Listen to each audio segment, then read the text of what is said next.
Okay. Perfect. Okay, welcome everyone to our second Rotaract session of the day. This one is Rotaract Strategic Planning. With the support of Mike Taylor, Matthew, myself, and Bashi have developed this presentation. So just some introductions. I am Victoria. My pronouns are she, her, and I'm the Minister of Internal Affairs on the District Rotaract Committee.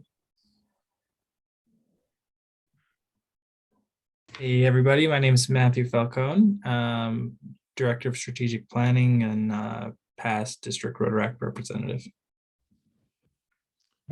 And I'm Mike Taylor. I'm with the Rotary Club of Fonthill, and I've been working closely with the Rotaract community over the past year, and have been the past district chair of the Youth Exchange Program, District 7090 Youth Exchange. So in this presentation today, we're just going to go over some of the things that our Rotaract Committee has accomplished this year, some goals that we have for ourselves, and then provide a brief outline of what we're going to do in our session today. So to begin, we wanted to kind of discuss some of our accomplishments. So some of those that just introduced ourselves, so Matthew and myself are part of the district committee. Rebecca is also on this committee, and I believe Emma's in this session as well, who's also part of our district committee. That was something we were able to establish and carry through this past year. We also have Rotaractor-led sessions at the District Training Assembly last spring, as well as obviously this spring. We were able to develop a vision and mission statement for the Rotaract clubs in the district. We developed a set of guiding principles, and we also hosted a Rotaract retreat. So this Rotaract retreat happened during the district conference back in October. So therefore, we also had a Rotaract presence at the district conference. We came together at this retreat, and we kind of hosted the retreat as well as attended various sessions at the district conference, including watch parties, some workshops that we had a tree planting, and we had a social with some Rotarians. This also helped us to develop an expenditure process for the Rotaract district. And lastly, to complete a district Rotaract project, we collaborated with District Grants Committee to receive a grant from the Rotary Foundation for the tree planting service projects. It was a multi-club collaboration across the border, so we planted trees in Hamilton and Buffalo. And we also hosted a design challenge for commemorative Rotaract tree planting t-shirts, and we've planted over 300 trees across the district. And this initiative was really led by Rebecca. So some of the goals that we have in progress for this year, we've collaborated with the Public Image Committee to participate in a website refresh project to create a Rotaract district website. Our completed updates include sessions on district clubs, news stories, and events. And some of our planned updates include adding to our district Rotaract photo page, as well as uploading our mission and vision statements and guiding principles.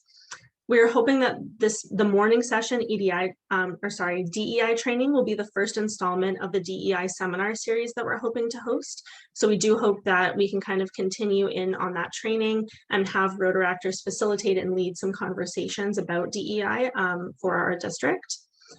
We also had a few planned socials that were canceled due to COVID-19 as well as COVID-19 restrictions. So we're hoping to be able to host some more Rotaract socials in Niagara and in Buffalo over the summer.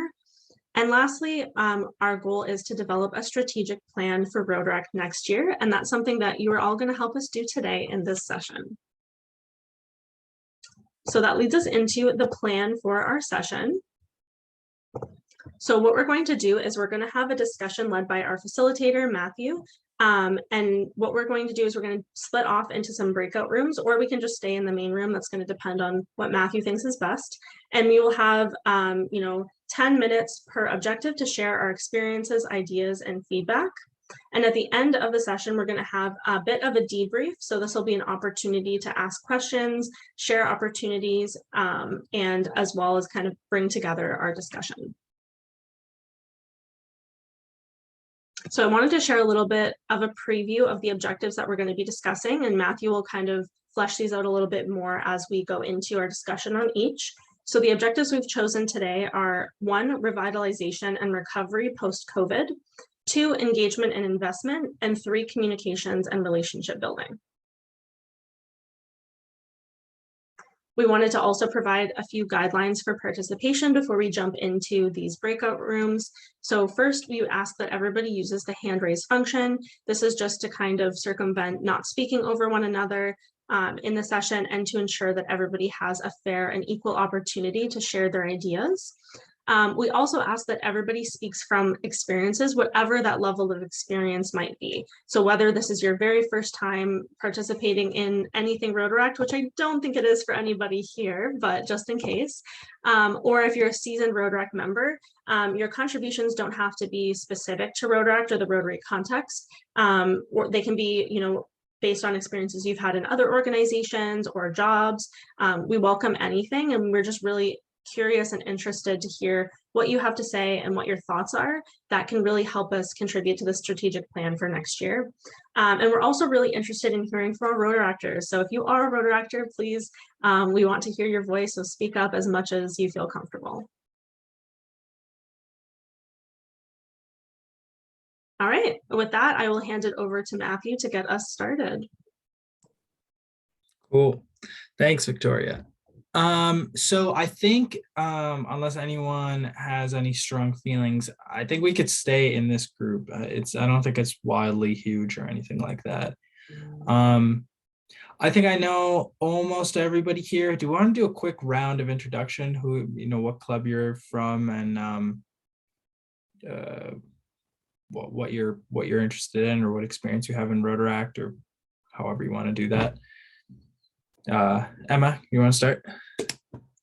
Yeah, so my name is Emma. I am currently the treasurer of the University of Buffalo Rotaract Club, and I'm also serving as the assistant governor for all the U.S. clubs, U.S. Rotaract clubs. Yeah. Should I say anything else? No, that's good. Mike? Muted. You have to have one of those every meeting. I'm Mike Taylor. I'm with the Font Hill Rotary Club, and I have been working with the Rotaract community over the past year and a half, helping to try to find that try to get that better blend of relationships between Rotary clubs and Rotaractors, and I'm just so excited to see what you guys have done over the past year. Matthew and I at the DTA last year started this process a little bit. You guys have gone, those check marks that Victoria all outlined at the very beginning, those were things to do this last year at this time. So it's so very pleasing to see all the energy that has come out in spite of the very limiting features of COVID that we've been dealing with. So that's me. Great. Rebecca? I'm Rebecca. I'm right now the president of Niagara Rotaract. I've been a part of Brock Rotaract. I'm the immediate past district Rotaract representative and currently on the district Rotaract committee as well. Sophia? Hello. My pronouns are she, her. My name is Sophia. I was involved with Rotary through Early Act and then Interact, and now I'm kind of figuring out Rotaract. Kind of between like Hamilton and Niagara right now. I'll pass it off to Lorene. Hi, so I'm Lorene. I was one of the co-founders for the first ever Interact Club in St. Catharines, Ontario. The school was collegiate. And I got involved with that by participating in their Slapshot, the Rotary Slapshot camp. After that, I moved on to Rotaract, and currently I am the treasurer of the Niagara Region Rotaract Club, and I've been in this club probably since the second year it was founded. So yeah, I was also a secretary at one point. Great, thanks. Rudy? Hi, I'm a Rotarian from the Norfolk Sunrise Club, and I've worked with Rebecca. She used to attend our committee meetings, so I'm co-chair of the youth committee for our club. Been involved in a lot of exchanges and so on, but really Rotaract is something that kind of just fizzled out here in our area. So we did have a very active club, but they all aged out. I was really excited to see all the changes coming as of July 1st this year. And with COVID, it's been really challenging to recruit. So I'm kind of interested to know what you're up to and what I can take back to my committee. And I'm still not giving up. I'm not giving up on getting things resurrected. So that's my story. Great. We're all glad to hear that. Lorraine? Oh, wait, we already did. I'm out of order. Sue?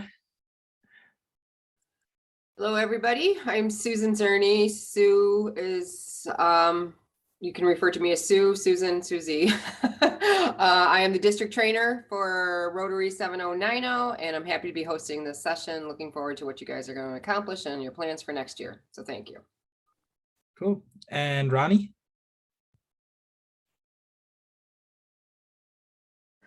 Sorry, pardon me. What was the question? Just introduce yourself, what club you're part of, or what you're interested in Rotaract or general experience. Kind of so open. sorry. No worries. I'm just dealing with something on the side alongside the meeting, so I apologize.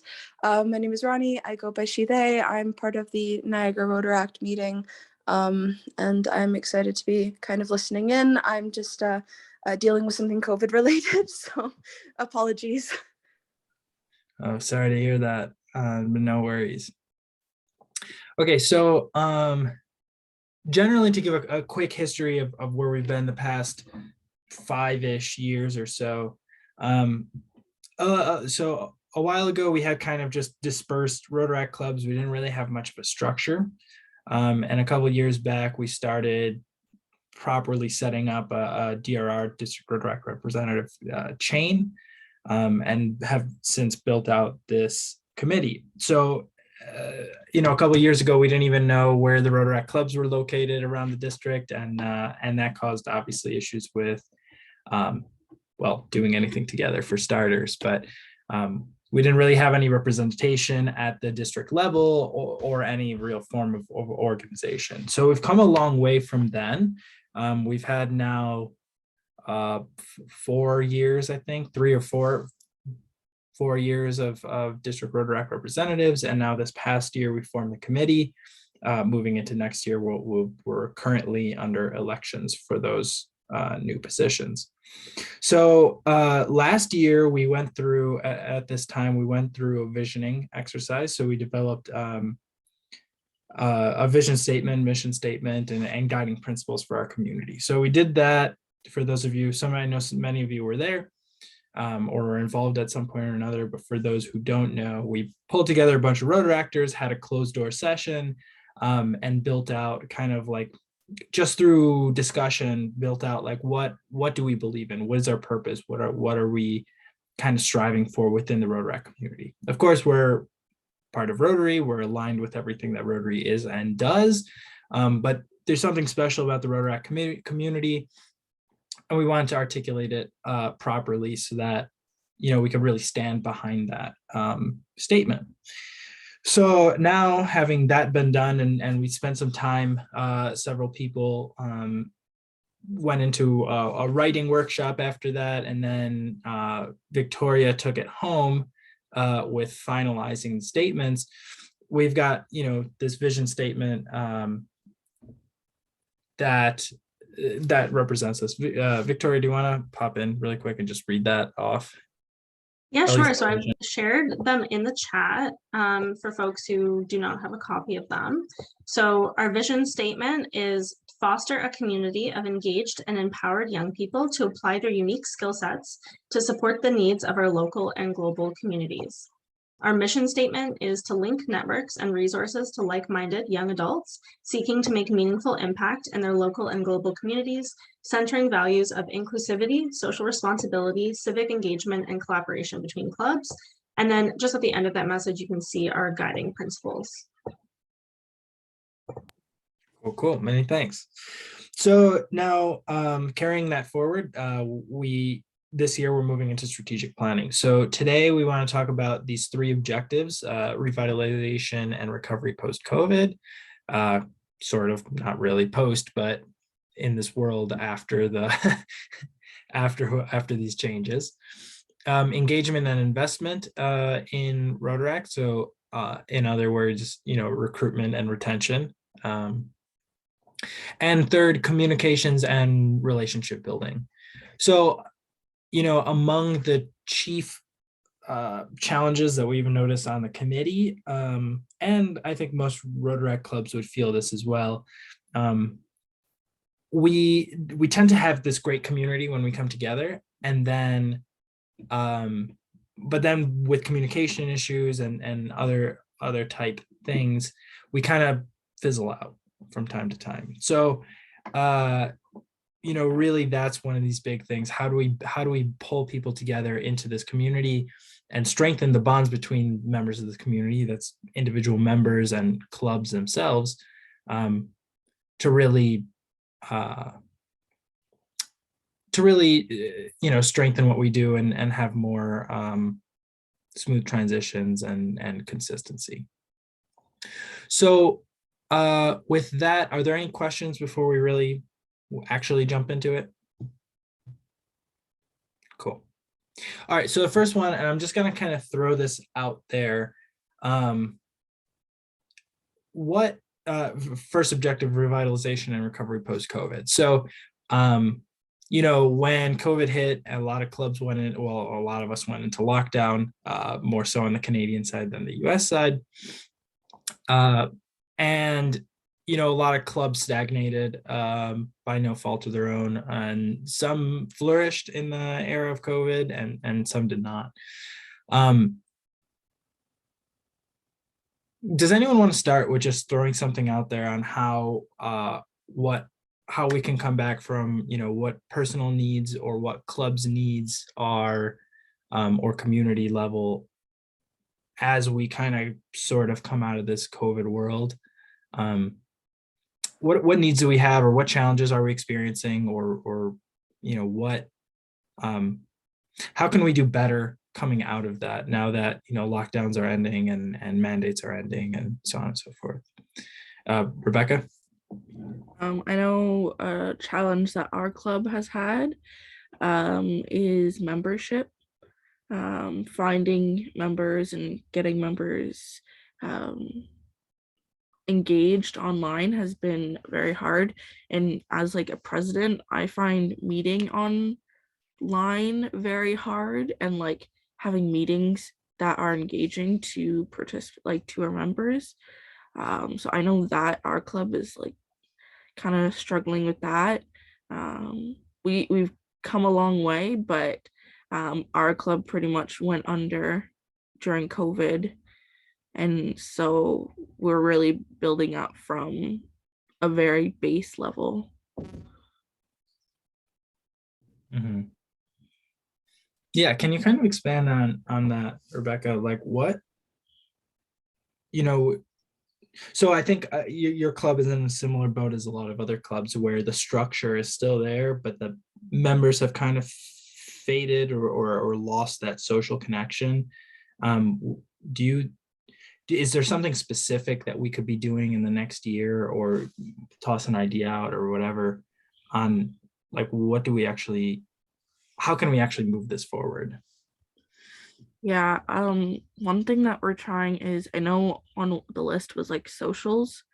We're Mhm. gonna try and implement that in our club to hopefully create more of a connection, because it's also hard. I'm coming from the Brock club, so I've had my experience there, which has been all in person, to now this club, which is all online. So like the part of the reason why I stayed in Rotary, like I said at the beginning, were the connections that I made, right? Whereas it's been very hard to build those connections online. And for someone newly joining, I feel like, it'd be even more difficult. Like I've had a couple opportunities to get to meet some of our members like in person. So I think with socials that are meeting other club members too, seeing that it's kind of like more of a, like there's more than just our club, like we're a bigger, you know what I mean? I think Yeah. would help with that. Completely agree. Sophia?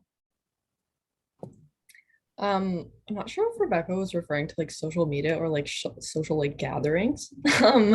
But I volunteered with the Student Wellness Center at my uni, like since first year when we like hit COVID right away. And something that we like really took advantage of there was like using social media platforms. Oh God, sorry, one sec.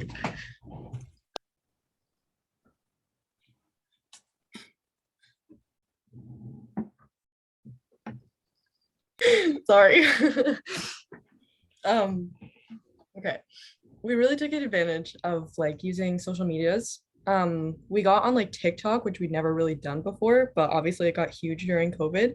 And we got like huge engagement through that, like more than other past years, obviously. I think because like people just started using social media a lot more during COVID. So I think that might be a good way to try to like increase some engagement with other people.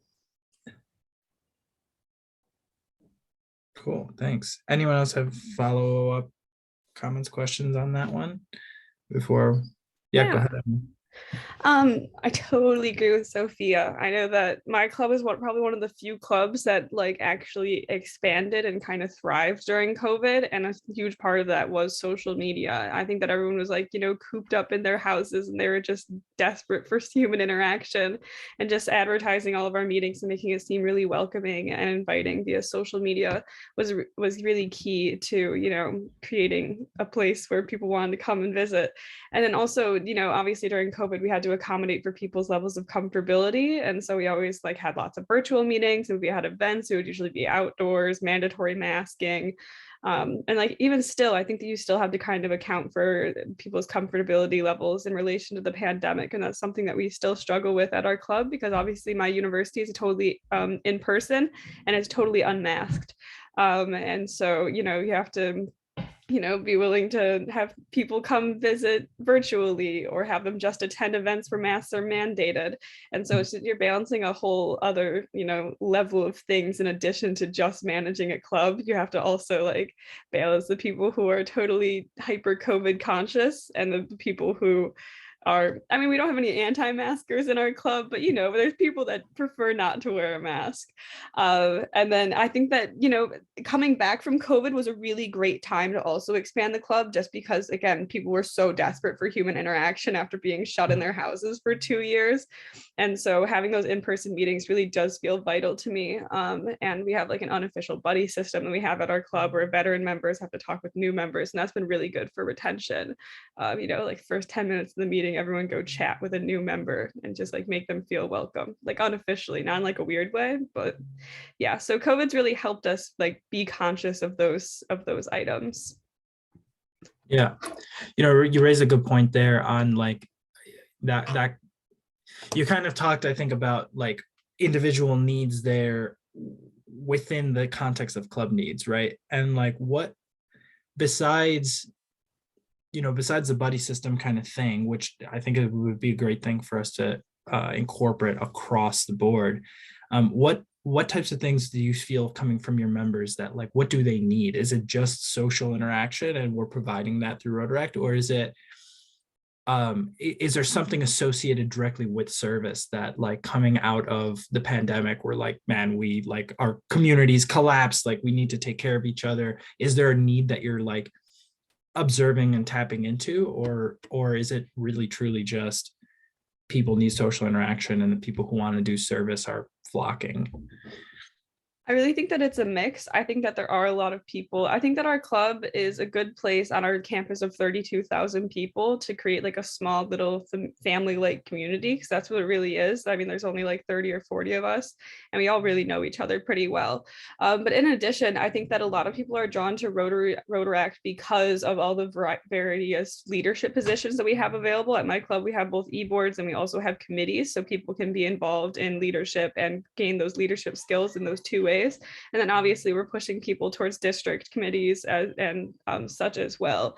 And so it offers tons of layers of leadership, which is what a lot of people at my university are looking for. They're ambitious, they need stuff for their resume, they want stuff for their CV, and this is a good way to get it.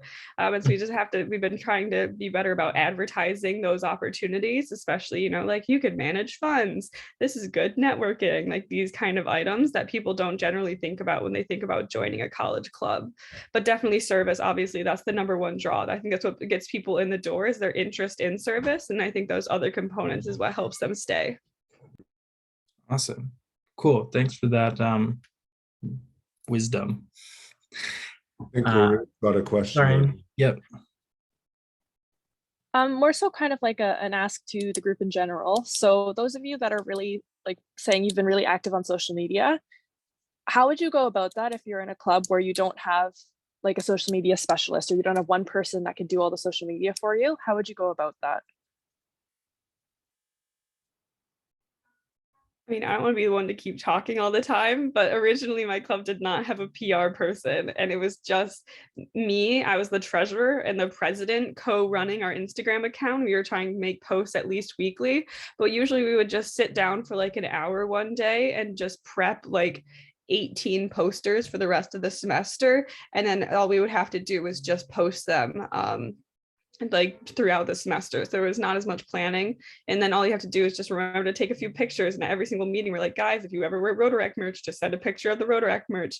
If you guys are outside and you like find a Rotary sign, take a picture. Everything Rotary related, take pictures. And that people have really, you know, internalized that. And I just get random pictures all the time on my group chat. And they're just like on a bike ride in my Rotaract sweater. And we're like, perfect, that's an Instagram post. And they really produce the content for us. Okay, so like ask your club, everyone to kind of contribute and take pictures whenever they have the chance, and try and get that included in with the posters that you've pre-made, right? Yes, the pre-making the posters is so key in my opinion. Okay, thank you so much. It sounds like it's all filtering and flowing through you though, Emma. It's not anymore. It used to. It was co-run by me and my president Isabel. But now we have a PR person because it's grown so much, and because we had so many members involved in it, people got really interested in the PR side of things and the social media. They're like, oh, who is running this? And we're like, it could be you. So I know in a smaller club, like it could be more difficult to fill that leadership position, which is, you know, not as essential as something as like treasurer or president. But I think that the interest grows over time, especially as you're more active on social media. Thank you. Cool. Thanks, both of you. Sophia? Sorry, I'm just eating what my mom brought in quickly. But I wanted to add on to that. You can always like put, I guess, like postings around for like social media advocate like opportunity things, because that's becoming like a huge thing these days too. Is like, I know what like media studies are becoming like a really big program at Mac, and there's always students who are looking for just like opportunities to volunteer and get involved with social media, even if they're not necessarily involved with the club. And then also at the same time, if they're going to be volunteering with the social media, that's like another member that you might be able to recruit. So that might be something to help with your social media accounts. Sorry, I just wanted to cut in. So then with that, if we're a community club, right? The Niagara Region Rotaract Club, we're a community club. So how would we, what's one way that you guys, or a couple ways that you guys can think of to get the word out, to get postings out when we don't have a solid location for the club? Oh, that's a good question. I would say go to like even the high schools and ask if you could like give a poster for them to like post up on their billboards, and then going to like the universities and colleges around, because there's a lot of media studies programs around. I don't know, like at Mac we just posted them all around campus, and like we got some recruits for that. So I guess, yeah, just kind of posting them around like hot spots and cafes and stuff like that might help. Thank you so much. Cool. I think let's switch gears for a moment, and we could always go back if we have some more time. I know it was raised in a couple different places, engagement and investment, or recruitment and retention kind of things.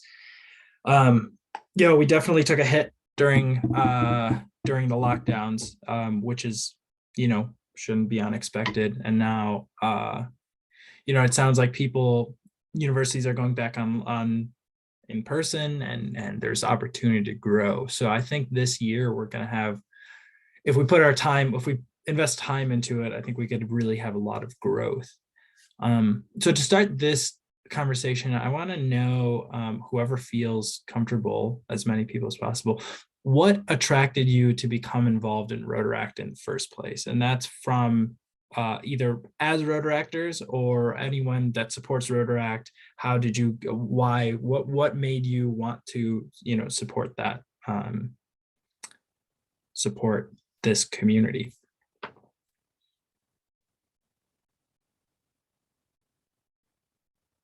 Sophia, kick us off. So I started my involvement with Rotary with like Early Act way back in elementary school. And I think something that really encouraged me to get involved was having like a mentor to encourage me. Like I had like one of my favorite teachers, like who facilitated the club, kind of reach out to me, because I kind of had always been interested in that type of thing, and he knew about that, but I like didn't know how to access it on my own. So I think like, I don't know, I think having a mentor is really important. Like Mikey just always encourages me to get involved. Sometimes I fall off the rails a little bit, but having Mikey to keep me on track, that's always helpful. So yeah, that's one thing that kept me involved. Yeah, totally. I could see that. Trying to not throw my opinions in as facilitator, but yeah, I mean, it was, for me, it was a close mentor in undergrad who said, like, saw the work that I was doing and saw what I wanted to do and was like, hey, have you ever heard of Rotary? And like, that's a good place to start, and then I got involved at the district level from Larry Kuhn, who many of you know, and this guy just would not stop calling me about Rotary stuff until I finally gave up. Like, sure, let's go to a Rotary event, whatever. And has since become one of my closest mentors and close friends. How can we, if anyone wants to continue talking about how they got involved, please do so. But in terms of like thinking of our own mentors in Rotary, how do we, as some of the more like involved or experienced members in Rotaract, like start stepping into those roles so that we could pull other people in? Emma, you talked about the buddy system in your club. How does anyone have any suggestions on how do we either formalize this or really just pay more attention to doing that? Rebecca? I love the buddy system. I think that could be an awesome thing. But I know a lot of the members that I've had that have joined have either been people that I know that I've pulled in, like close personal friends. So kind of like you said, that like, someone that you think might benefit from Rotaract and then get them to like join. That's how a couple members have joined. But then also I've had a couple where like Rotary members have reached out to me with potential like members that are like, interested in either, they've been active in their community or were a Slapshot member or a former youth exchange. So I think there's a large pool there of people who already have connections with Rotary. And I know for our club, that's something that we've been trying to, reach at, is the people who already have connections, because that like they already know what Rotary is, but are also involved or engaged at a level that they'll be interested in. I think those are great people to kind of pull in to be like, hey, if you're interested in this, come to our club or come to the district. And then from there, it can help like with like that recruitment wise, Yeah, totally. I saw Emma's hand was raised, but first, Rebecca, I kind of want to follow up. I've tried a couple times at different periods in my Rotaract career to ask Rotarians for referrals of like young people that they think would be good in Rotaract. And I haven't had a ton of success in that, but it sounds like you have. Is there anything that you did, or was it Rotarians coming out of the blue saying, hey, my nephew, my neighbor, my employee, how did you go about that? It was just Rotarians out of the blue coming to me. So like I guess one way we could like facilitate that is always just to Rotary clubs put out like almost like an ask. And then like you said, like you might not get any, but then at least it's out there that if a Rotarian thinks of someone, they can be like, oh, I can reach out to, then they have a contact person at least that they can like shelter that like information to. But it's the ones that I've had have just been out of the blue. Cool. Something to think about. I think that would be a really helpful strategy for us, so that we're like recruiting on our own end through the normal Rotaract ways of doing things, but then having Rotarian support. I think we should think about that a little bit more. I've got Emma was up, and then Lorraine. Yeah. To expand on Rebecca's point, I think that one thing that's helped us a lot is our Rotaract Relations Committee. So we have liaisons that go to a bunch of different local Rotary clubs at least once a month. And then they have a liaison that comes to our club. And from that, we've gotten Rotarians come to our meetings and they bring their children with them. Like I've met like 5 Rotarians kids and they're like, they're going to go to UB. They're like a freshman in high school and they're like, they're going to go to UB and they're going to join this Rotaract club. And they've just been like recurring faces at our Rotaract meetings. And it's like, it's super strange. They're like 15-year-olds at our meeting and their parents are just like forcing them into Rotary. But hey, that's how you keep everything going, isn't it? I love yeah.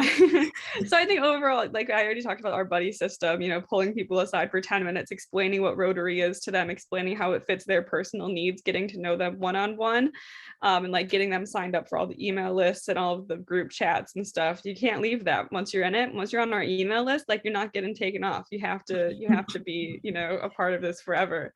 And then our committees in our club also really help. I think that other people might not have as big of a club as us, but those committees that form even smaller groups, even smaller friend groups that all share some kind of niche interest. Like we have a bunch of environmental engineers running our environmental committee, so it's just easier to make friends that way. And that definitely helps with retention. Just generally exploit the Rotary network, really show people how the Rotary can benefit them and connect them with people in their field and who are also in Rotary, and people will really stick around. People are really impressed with the connections that Rotary can offer. Yeah. I kind of want to follow up on that. You mentioned like the small groups of, like environmental engineers, who are my people, but that works nicely together and they form connections. Do you think that it's just the nature of being in a small group within the larger club, or do you think it's being aligned with passions and skill sets, other people in those same skill sets? Yeah, I think it's definitely both. I mean, because everyone joins Rotary, obviously. I feel like there's already a certain kind of person that is joining Rotaract to begin with. And then you also have this addition of they have the same academic or career interests, and you have them all in a group together. And they just obviously still people are differing in personality, but there's obviously still strong threads in between all these people that connect them. And so it works out really well. And I think it's a combination of a lot of factors. Totally. I'd offer a couple of thoughts. If you wanted to mirror what's going on in the Rotaract context with what's going on in Rotary, it's maybe a bit dim, but I wanted to assure you what you are going through is not unlike what Rotary is going through, or even outside of the Rotary context. It's not outside of what's going on in the world around us. So Emma, I think in your university, you were very fortunate that you were able to, keep that live spirit alive. I know in Hamilton and at Brock, where we have Rotaract clubs, their universities wouldn't let them meet in person. They couldn't do activities out in, they were kind of clandestinely hiding to go on the tree planting in October, for instance, get out there. So that really put a wet blanket on it. But outside of the COVID context, all of the initiatives that you're talking about are valid. And yes, you should do that. Buddy systems, setting up the allyships, and those kinds of things are incredibly important. But at the end of the day, you're going to have a couple of 1 or 2 people in your club who are constantly eyeballing membership and constantly looking for who that next person could or should be. And keeping fresh in the eyes of the club when you're at meetings, that ever-present reminder to club members, if you see someone, if you hear someone, you hear of someone, grab them, refer them. That's where the momentum for membership really takes root. It's that networking context. You know, the posters come and volunteer, that kind of stuff. The largest experience I've had with that is it's a great waste of resource because you don't attract necessarily the quality, and that's really what you want to do.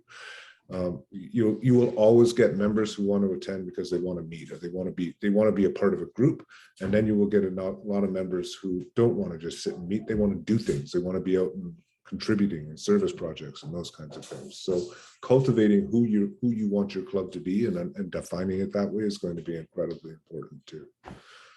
I think one of the problems that our Niagara Rotaract Club is, that Rebecca was speaking to, is we are not housed in a university. We are housed in the community. And it's a unique sort of a beast now. And so I think we might want to take things and capitalize on some of these experiences while we need to find some sort of an anchor and get back to in person. I think what we've learned over the past couple of years is we need to continue to take advantage of this hybrid circumstance where we can bring Matthew in from Colorado to help support what we're doing today. Sophia's in Font Hill. She's not sure if she belongs in Hamilton or in Niagara. She's just going to kind of live in the cyber world kind of thing. That's an asset at the end of the day, because those are people who can feed it no matter what. They can remain involved and attached in different ways. I'm going to shut up now. Thanks for that perspective, Mike. Appreciate it. Lorraine, I know you had your hand up. I don't know if you still had something or. Yeah, well, we were just chatting in the group chat, and Sophia and I kind of had the same idea, where like getting connected with like Interact clubs or Early Act or even like other Rotaract clubs in your area. In our case, we're a community club, so we don't have a university, but if there's a university club near us, or after people are done in university and they can no longer be a part of that university club, if we can help recruit them in our club, like we did with Rebecca, you know, then there's an opportunity there. But I'll let Sophia take over for the Interact and Early Act, but building those connections might be good as well. Cool. Oh, did you want me to add anything? That was all I had to say. Cool. Good. So let's flip this around and talk about what barriers do we have? So I know that, like, you know, it's not always super easy to be involved in a club, to be involved in Rotaract. Time commitments, times a year for certain clubs, other commitments. What was the last time that there was a Rotaract event that you were not able to go to? What was that reason, right? Or open this question up. Ellerin? Work hours, because it's not always easy to take time off. For me personally, with my work, I only have a certain number of days that I can use in an entire year. Mm-hmm. And I have to pay into it every single day to be able to even use those days. So like for a couple of those things, I was worried that I wouldn't be able to make it because work, I wouldn't be able to get the time off. So that would be one of the biggest things for me. Thanks, Lorraine. Rebecca? Yeah, I definitely agree with the work, especially coordinating different like working professionals' schedules. Because, you know, some people are on a Monday to Friday, or like me, I'm not on a Monday to Friday. I'm on a rotating schedule. So like, especially I feel like in the university clubs, it would be like coordinating meetings, like class schedules and stuff. So like coordinating schedules of like young people, I think can be very hard because we're all very busy people. And I know we've struggled with planning things, but then it's planned too last minute, whereas people like I totally get, Victoria, she's like, I plan things like a month in advance, which, I agree. A lot of times my days are planned out like far in advance. So I think that being last minute has also kind of been a barrier that we've faced. And then the other one I have is like burnout. I know I've felt very mentally exhausted with my club because we have had to come such a far way that it takes like a toll, and then you don't enjoy it as much as you used to. And like with that, it's hard because it's like, why did I join? Why am I a part of this? And you forget about that. But so I think that can be, an issue too. Yeah, totally. I could definitely see that. What do y'all think is an effective way that we could work through this scheduling thing? So definitely we need to work on, especially at district level, planning big things at least a month in advance. I think that's no question there. But then I know we struggled with do we do a day of the week, like an evening? Do we do a weekend thing? Like, when are people free? Do y'all think it would be useful to send out polls for this kind of thing? Or I don't know, what experiences do we have here that would be useful? Emma, go for it. Yeah, I mean, so in my club, we always do a poll to try to determine meeting time, and never more than half of the people that vote for one specific time can ever make it to the meeting. Say we have 80 people vote on the poll, we're only about 30 or 40 are going to be able to make it to the meeting time, but that's the majority. That's the time that works best for everyone. And so we've kind of navigated that by just being really clear that everyone is welcome to come to events, no matter if they attend meetings or not, especially bigger events. And then we're sure to send out really detailed meeting minutes, and we have PowerPoints that detail everything that we discussed in the meeting and all of the upcoming events. And we still try to maintain connections with the people that aren't able to attend meetings by checking up on them in the group chats and such. And yeah, but in my experience, there's not much of a way to make it work for everyone. We occasionally have virtual meetings to try to accommodate people that just couldn't quite make it to campus in time or something.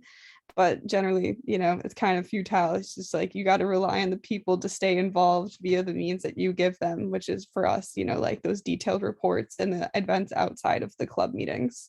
That's been what we've been doing. But if anyone has a better solution, let us know. That doesn't involve crazy scheduling, the first Thursday and then the second Tuesday, we're just not willing to have that kind of inconsistent schedule to accommodate for people. Yeah, totally. Rebecca? I find from my experience is that the times that tend to work the best for the most part are evenings for this age group, and weekends. I know when I was planning the tree planting, I planned it on a Friday because it just aligned with the district conference. And I know I had a lot of people where it was if this would have been on a weekend, it would have been a lot easier to get off work than someday during the week. So I find for the most part, those are kind of the time areas that work best for most people. Because I know in school you can have classes at any point, but a lot of people try and schedule if they can their class, they don't like late classes, me myself included. And weekends you don't have class, and a lot of people do work Monday to Friday. So I think those are kind of the two that I've noticed. Cool. It's really good to know. We'll take Sophia and then switch on over into our next objective. Something that I've done with not only clubs, but even with group projects that I've had to do in school is making sure that meeting time stays consistent. And then also making sure that meetings are really, really efficient. So something that I did for a group project is we would literally set a 10-minute timer for every person to have their time to talk, and when they were done, they were done. And then the meeting was always done in an hour. Like we would never go over, because all of us always had like other things to do. And I think that like definitely helped people stay involved and on track, I guess, because like they had to be really efficient with what they said. So they had to prepare ahead of time. And then also because we never went for like 3 hours at a time, it wasn't like lack of motivation to come after that, because it was always very efficient. So I think that's important. Cool. Nice. So yeah, switching over, I know we've been talking about it a little bit, but on this communications and relationship building, I think has been one of our huge stumbling blocks over the past couple of years. We haven't seemed to find a way at the district to pull clubs together in a way, clubs and their members together in a way that's been sustainable and productive.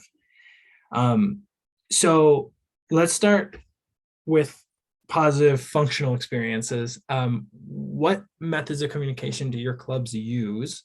And which ones are effective and which ones should we outright avoid?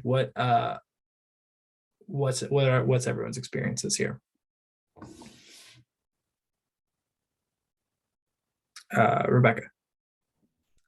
I know this is probably people's like go-to, but email is like one of the ones that I don't like, because I find things get lost in like chains, and like I don't know, I just find that it can become messy with everything else that I'm getting in my email.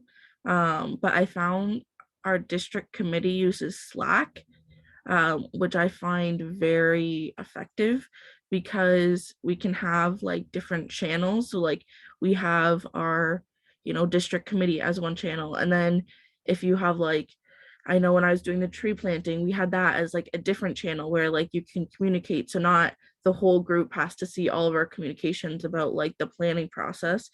But then you can also do like individual messages to like certain people. So I thought it was a very good like centralized thing. You can get like an app, or it can be like on the computer. I've found that it's been a very useful thing to use.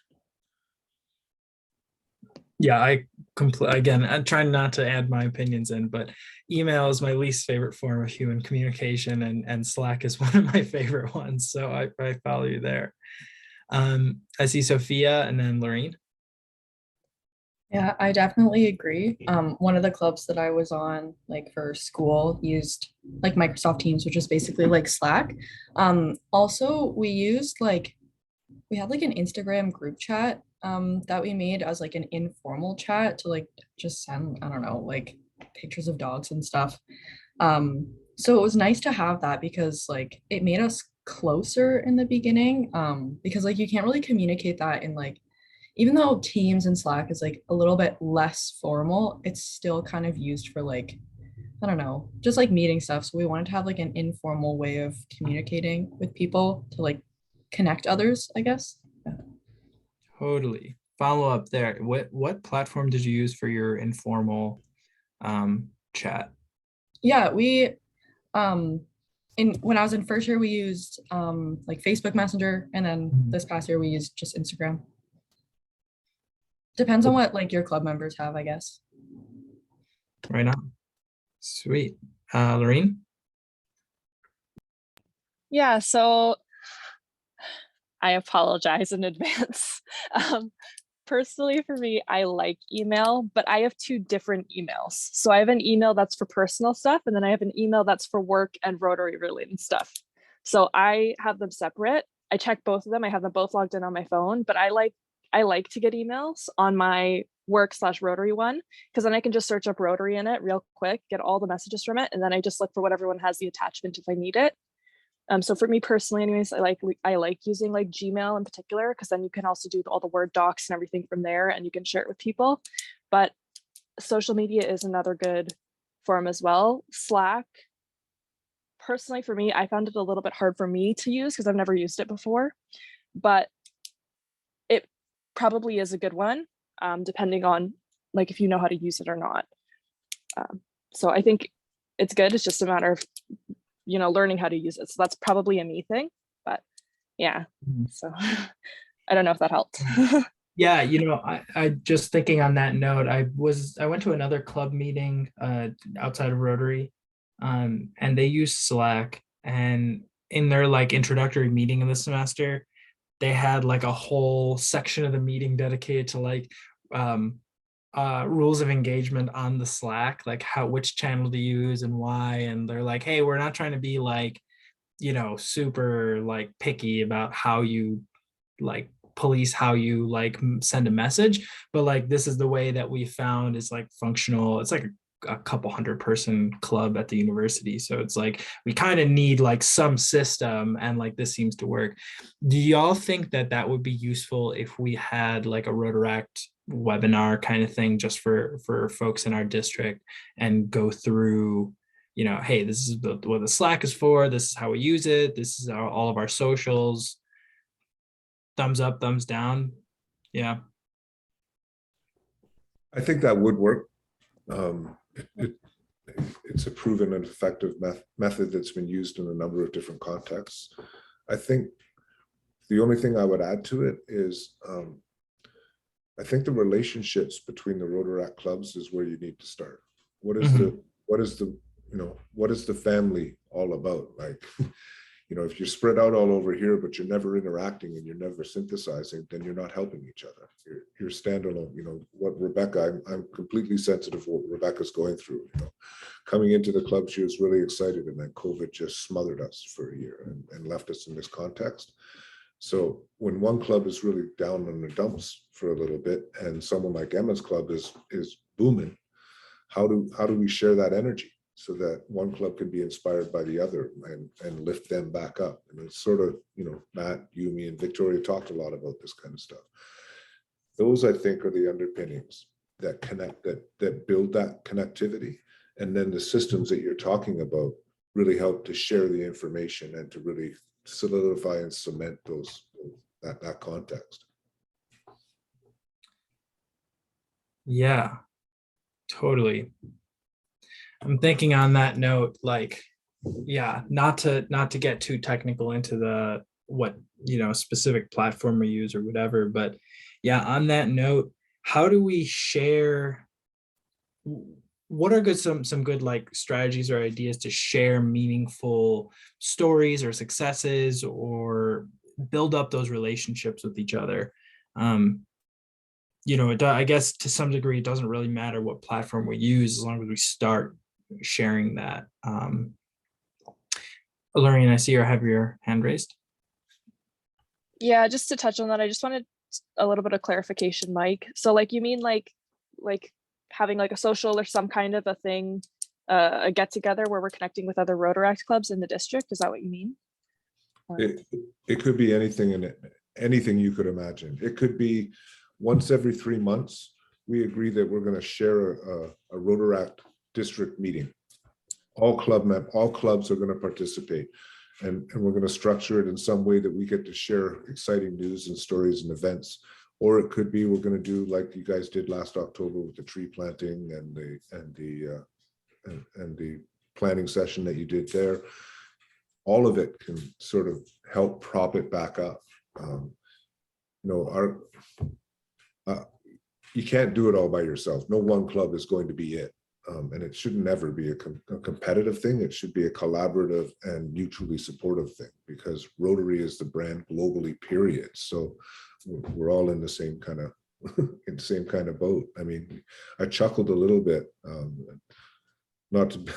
Emma, you must have a huge club.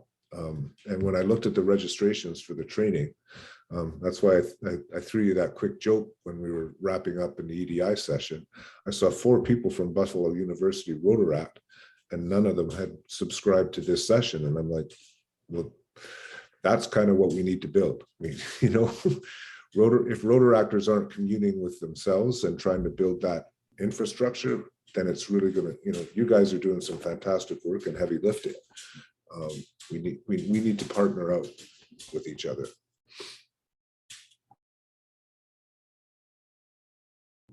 Thank you. Let's keep this going, Sophia. Yeah, I just wanted to add on, like, I think the ideas that are being like tossed around like connecting all of the Rotaract clubs and Interact clubs, etc., around are like fantastic. But I also think like starting small is really important. Like maybe just having like a Rotary club in the district, invite a couple people from like, I don't know, like an Interact club or a Rotaract club to come and like be a guest speaker at one of their meetings or something for like, or even just like a random topic, just to like get them involved and get the conversation going, and like inviting new people every time to like come and have a chat, or inviting like an Interact club and a Rotaract club to a Rotary meeting and vice versa. I think like those small conversations start things a little bit better rather than like jumping straight into having like a really huge like district-wide event, because I think those are like, they're hard to plan, especially if you're not already connected with each other. So I think just like starting small would be important. Oh, I like Lorraine's idea about pen pals. Yeah, I'm not monitoring the chat super well, but I see some chit chat about buddy system across the district. I think it would be great. I got you on notes. Sweet. What how would we pull something like that off? Would it just be like, yo, toss your name in the hat and we'll share your contact information with another person, like, and set it up that way? Or do we do like, you know, new members with more experienced members in different clubs? Or what do y'all think? Is there anything that feels particularly good there? I think like you'd have to kind of have like a member from each club to like get a list of who from their club is like interested, and then from that just like, I mean, you could do it if you like, you know, just basic like how long have you been involved or something like that, and you could do like the staggering of like more experience, but I just starting with like a list from each club and then just, you know, mixing people up and stuff.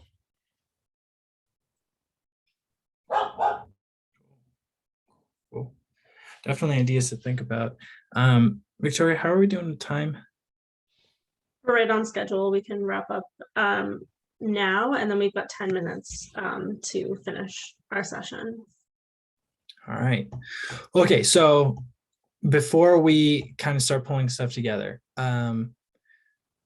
overview, and if anyone has any anything sprung up over the course of the conversation. First objective, revitalization and recovery post-COVID. Things like personal need, club needs, community needs. Then we talked about engagement and investment. How do you become involved in the first place? What are barriers? What kind of things would make Rotaract more meaningful to you or to others? And then communications, we talked about preferred methods of communication, strategies for sharing ideas and building relationships. Throwing it all out there, does anyone have any questions, comments, concerns, other topics of conversation, other needs that we have, or other challenges or strategies? Or does anyone want to riff for a couple minutes about Rotaract stuff? Lorraine, go for it. Yeah, I was just gonna say, popping back to what Rebecca had mentioned with the like pen pal buddy system. I just put it in the chat, but we could also do something like where we all make like a district just for Rotaractors, like a page just for all the district Rotaract clubs. They can all follow or look at it, whatever they want to do. And then we could kind of do like a pen pal thing that way, where like everyone that's on the page gets to choose one person from the contacts that they don't know, and they can just message them back and forth and kind of do like a social media pen pal if that's easier. Because I know some people are in like Buffalo, and some people are in like Toronto and Hamilton, and people are all over the place. So you could do something like that, but I don't know if that's too big of a scale. Yeah, I think at this point, the critical thing is that we kind of have an idea to move forward on, and people interested in. Oh, now I'm looking. Amazing how I noticed Emma's comment on the chat. A district-wide drinking night.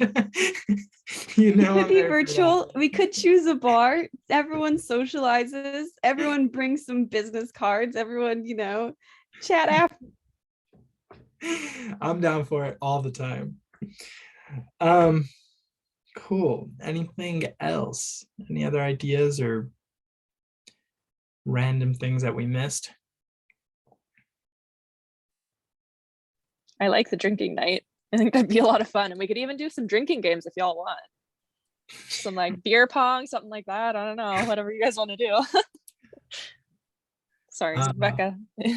The as long as the solo cups are Rotaract red, that's my only. Rotaract Rager, says Emma. 40 people at her house. Rebecca. My question to the group would be, so over the pandemic, we've seen a lot of clubs go under. So clubs that were active that aren't active anymore. Do we have a strategy or any ideas of how we could potentially create new Rotaract clubs? So like, I know Rudy is really like wants to get one going, but like I think looking at, like, as I said, like I think we've lost 3 clubs or something like that over the pandemic, and that's like quite a few, seeing that we don't have that many. And just any ideas on that? I could chime in here. I know Niagara on the US side between NCCC and Niagara University are trying to form a club. And I've offered my support to them. Emma has as well, in terms of sort of guiding support. But I don't know, I almost feel like we might want to formalize like a crew,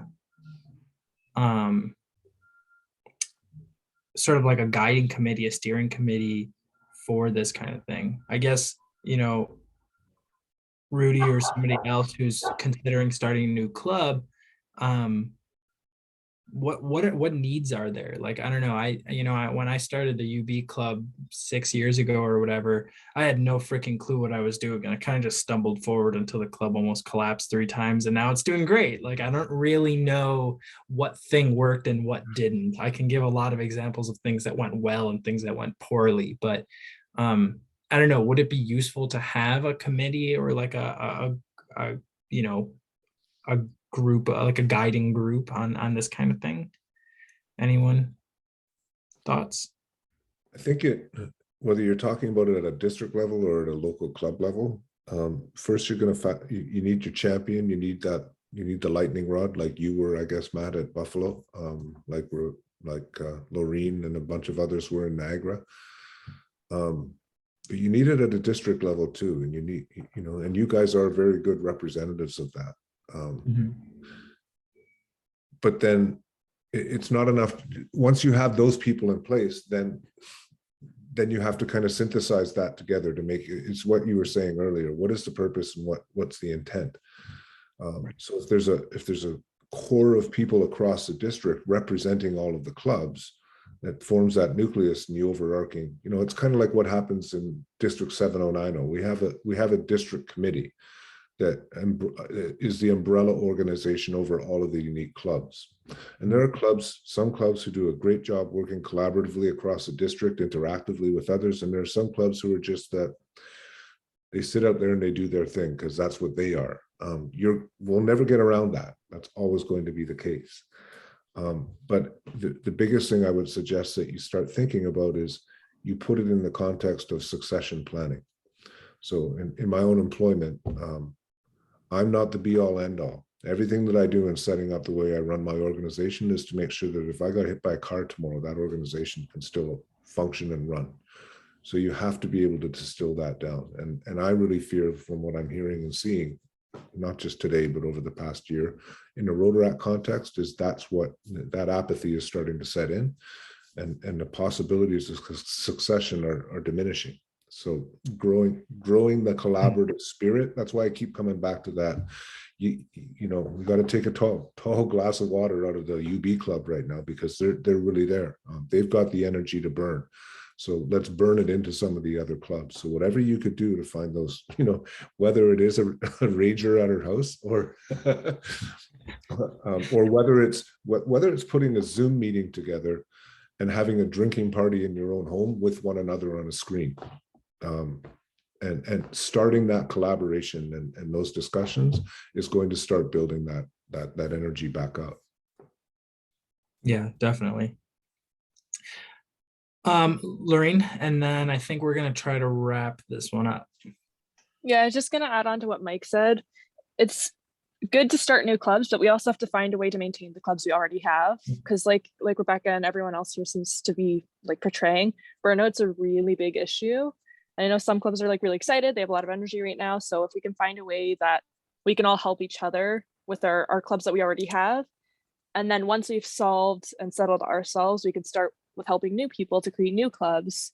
That might be what we have to do first, just to get our grounding again and get some excitement back into everyone, just kind of have a recovery of the people we already have before we try to bring new people in. Because if we try to bring new people in while we're all burnt out, tired, and like stressed out and lots of things are going on, yeah, we might get them, but they won't last long term necessarily if that's the environment that they're seeing from us, right? Totally. Yeah, I Yeah. completely agree. I think that touches on a lot of things we talked about, from mentorship to burnout to just general communication. So okay, so let's discuss next steps. So Victoria has been taking notes this whole time. We also have this session recorded, which is helpful. Our next step is to pull together whoever wants to and start structuring sort of our responses and building them out into an actual strategic plan. So we've got these 3 objectives. We don't necessarily need to keep these 3 objectives if we find a more functional way to organize these ideas and make an actual effective plan for the next Rotary year starting this summer, July 1st. Yeah, somebody give me a thumbs up on that. So July 1st, we'll kick this new strategic plan into place. So between now and the next basically month and a half, we want to take all of these ideas and put them into an actual plan. The idea is then send it up to district, let all of the clubs, Rotary clubs and Rotaract clubs see it, comment, send it back, and then we go into force, put this plan into force to have sort of in alignment with our visioning that we did last year, to have an actual functional plan to carry into next year, and ideally build that out so that maybe next year we update it for another 1-year plan and also have a 5-year plan or 3-year plan or something like that. So we're trying to really build the structure, build the foundation, and make it easier for the next group to be able to, the next group of leaders in our committee to take things forward. So with that, I'm going to pop it back over to Victoria to close us out. Thank you, Matthew. So I just wanted to share a couple opportunities to keep involved in Rotaract. So we'll share a link to the district website events page and to the Rotaract page with you in our follow-up. We will also share some events that Rebecca, who's here today, shared in her email. And Rebecca, I'm not sure if you would like to share about any of the events that are coming up, such as the Canada Games and opportunities that folks can get involved with there. Yeah, so we got a couple events coming up. The first one that's going to be coming up is we're going to be doing another planting. Date, we're still working out. It will either be May 29th or June 5th.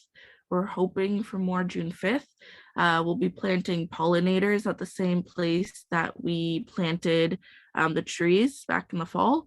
So if you want to, tentatively put in June 5th, it'd be from like 11 to 1. And then the other one is the Niagara Rotaract Club is helping to organize the Thorold Torch Run, which this year will also be our district changeover event, which is the first in-person changeover we'll have in 3 years, I think they said. So it's going to be a really fun event. There'll be the torch run, but then also like stuff going on at the beginning and the end. I think they're trying to get some people from like higher, like Rotary International to come out to it.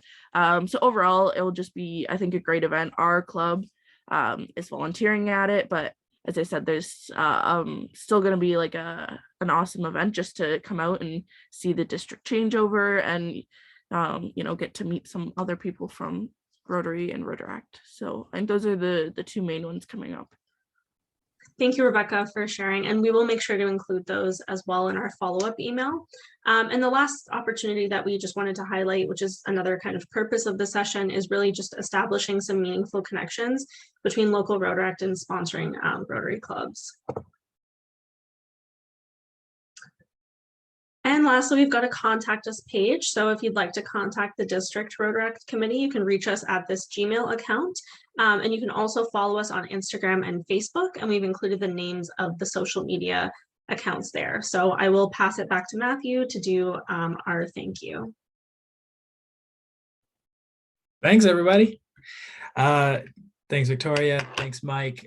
Everyone who's organized, Susan. And thanks for all of everyone's engagement in the session. You know, it's something that we know, but every time it happens, it proves itself again and again. Like last year's visioning, we wouldn't have been able to put together something as comprehensive as we did without all of the voices represented that we had. And same this year moving into next. You know, if we don't, without building a plan that everyone actually believes in, there's no engagement, no support, and no belief in it. But what we have here is the opposite. So I'm really excited for the next year. Don't forget the elections, all y'all who want to get involved, or we'll force you to get involved. So we'd rather you do it yourself. 15th, it's And due. thanks, Rebecca. And yeah, with that, thanks again for engagement and support, and see you on the next one. So everybody's welcome to go back to the closeout plenary, the last 15 minutes of the district training at the whole group, and wrap up some acknowledgements. You might want to be there just so you can hear yourselves have your tires pumped. Thanks for all your work, guys. Thank you so much. And thank you, Rudy, for attending today as well. Well, thank you for letting me join. I took in a lot of great information, and it's very inspirational for all the work that you're doing. Well done. Thank you so much. We'll see everyone in the plenary. Do we use our first link to get there? Yes, yes, Okay. yes. Take care, everybody. Bye.